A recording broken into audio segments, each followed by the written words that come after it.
দক্ষিণ চব্বিশ পরগনা জেলার কল্যাণপুর দমদমা প্রাথমিক বিদ্যালয় প্রাঙ্গণে উত্তর চব্বিশ পরগনার বেলঘরিয়া মা তারাশ্রীতা ভক্তবৃন্দের উদ্যোগে 20তম বর্ষে সকালে চক্ষু ও স্বাস্থ্য পরীক্ষা শিবির এবং ওষুধ বিতরণ করা হয়।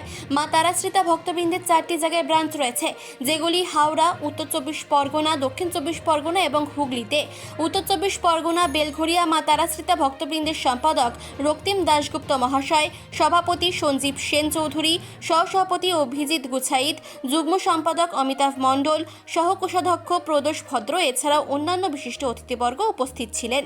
আজকে দক্ষিণ চব্বিশ পরগনার কল্যাণপুরের অন্তর্গত দমদমা যে প্রাথমিক বিদ্যালয়ে যে আমাদের সকাল 10টা থেকে চক্ষু পরীক্ষা শিবিরের আয়োজন করা হয়েছে মা তারাশ্রীতা ভক্তবৃন্দের পরিচালনায় এবং বাস্তুহারা সহায়তা সমিতির সহায়তায় আজকে বিনামূল্যে চক্ষু পরীক্ষা, বিনামূল্যে ওষুধ এবং পরবর্তীকালে 23 তারিখে যারা চশমা পাওয়ার অধিকারী তাদেরকে আমরা বিনামূল্যে চশমা বিতরণ করব। এখনও পর্যন্ত 150 টপকে গেছে যারা এসছে এত অঞ্চলের মানুষদের, সেই জন্য আমাদের প্রত্যেক বছরে করি। এখন 19তম এইটা চলছে, 19তম বছরে প্রত্যেক বছরে 7-8টা ক্যাম্প করি। গরমকালে এরপরে আর করবো না, গরমকালে মানুষ বেরোতে পারে না, গরমের ছুটে আবার সেই জুলাই মাস থেকে আমরা করব।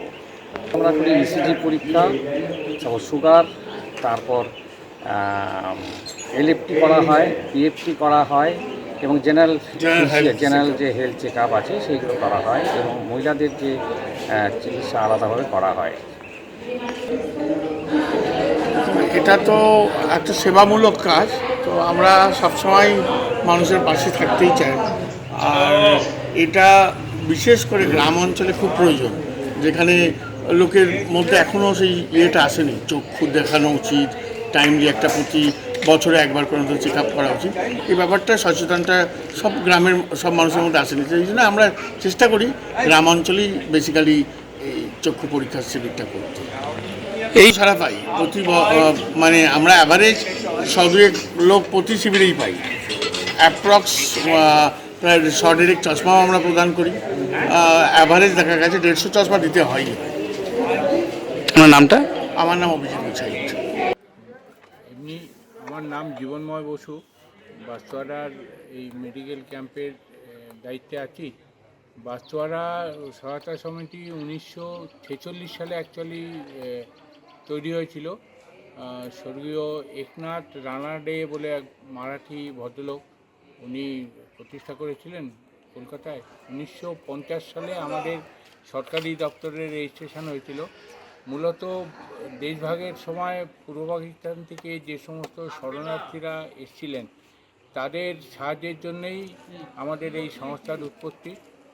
কালক্রমে আস্তে আস্তে সেই সময় যে সমস্ত দরকার ছিল আজকের দিনে সেই দরকারগুলো হয়তো সব নেই, কিন্তু এই মুহূর্তে আমরা এই ধরনের মেডিকেল ক্যাম্প, ছাত্রদের বিভিন্ন ধরনের বৃত্তি দেওয়া, ন্যাচারাল ক্যালামিটিতে সাহায্য করা, চিকিৎসা ক্ষেত্রে যাদের সাহায্য দরকার হয় তাদের সহায়তা করা, এইগুলোর মধ্যেই মূলত আমরা টিকে আছি এবং ভবিষ্যতেও এই ধরনের কিছু করার পরিকল্পনা আছে। যে চোখের অপারেশন, ছানি অপারেশন, সেটাও একটু ব্যয়বহুল চিকিৎসা, তো সেটাও যদি প্রোভাইড করা যায় সেই জন্যে চেষ্টায় আছি। আমরা সাধারণত জেনারেল ডোনেশনের উপরে কাজ করি, কোনো সরকারি জায়গা থেকে বা অন্য কারোর থেকে সাহায্য ওইভাবে নিই না।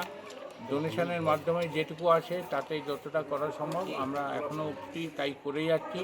আশা করি আমাদের এই ক্ষেত্রে কাজ করাতে এতদিন ধরে একটু কিছু পরিচিতি হয়েছে, ফলে ডোনেশনের জন্যে একবারের পর দুবার আমাদের কাউকে অ্যাপ্রোচ করতে হয়নি। দক্ষিণ চব্বিশ পরগনা কল্যাণপুর থেকে শুভ ঘোষের রিপোর্ট, চেতনা বার্তা, জেগে থাকে জাগিয়ে রাখে।